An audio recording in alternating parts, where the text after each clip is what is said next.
নমস্কাৰ জনাইছোঁ আৰু মোৰ অন্য এটি ভিডিঅ'লৈ স্বাগতম জনাইছোঁ। এই ভিডিঅ'টো পিছে যোৱাকালিৰে হয় দেই। এয়া উঠিয়ে মই ৰুম চুম ঝাৰু দিলোঁ, দিয়ে চিধাই পাকঘৰত গৈ এয়া বুট আৰু মুগ ভিজাই থৈছিলোঁ ৰাতিয়ে, তাকে পুৱা ধুনীয়াকৈ ভিজি আছে। তাৰপিছতে মই বাদামৰ লগত ভাজি খালোঁ আৰু এয়া মাছ ৰাখিলোঁ। বেপাৰী আহিছিলে আমাৰ ঘৰৰ কাষতে।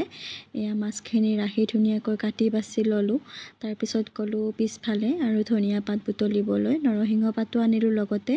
ভাবিছোঁ আজি পাতৰ আঞ্জা মই নিজে বনাম, আনদিনা মায়ে বনায়, গতিকে ভাবিলোঁ আজি নিজে বনাওঁ। যিয়ে নহওক নিজেও কেতিয়াবা বনাই খাব লাগে।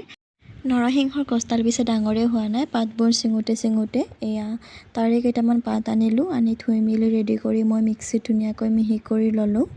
বনোৱা ৰেচিপি পিছে মই দিব নোৱাৰোঁ, কাৰণ মই নিজে কিবাকৈ বনাইছোঁ।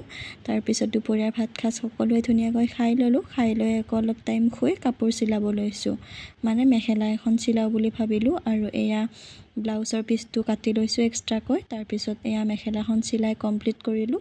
কেনেকুৱা হৈছে জনাবচোন। সম্পূৰ্ণ মেখেলাখন চিলোৱা ভিডিঅ' মই পিছত দি আছোঁ আপোনালোকক।